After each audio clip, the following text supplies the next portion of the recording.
Welcome to Pindar Poetry. We hope you learned something new. You start by verifying your 3DS model and backing up NAND if possible. This preserves your system and gives you a rollback path. Once done, format and copy files to a micro SD using FAT32 to avoid read issues and power off the console. Now run the initial exploit, either a browser seedminer chain or an entry point like CTR transfer, to inject boot 9 or Luma payload. Make sure you follow prompts slowly, because a wrong file name can interrupt the chain and brick your system. You will now install the custom firmware that enables themes.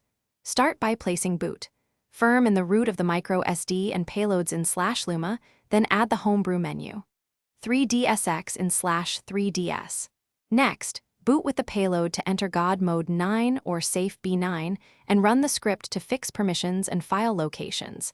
This ensures the system recognizes the theme plugin.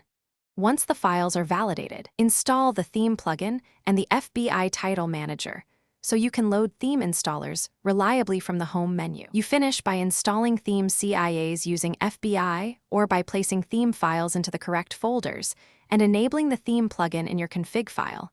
This makes themes show up in the home menu. After installing, reboot to let the theme apply.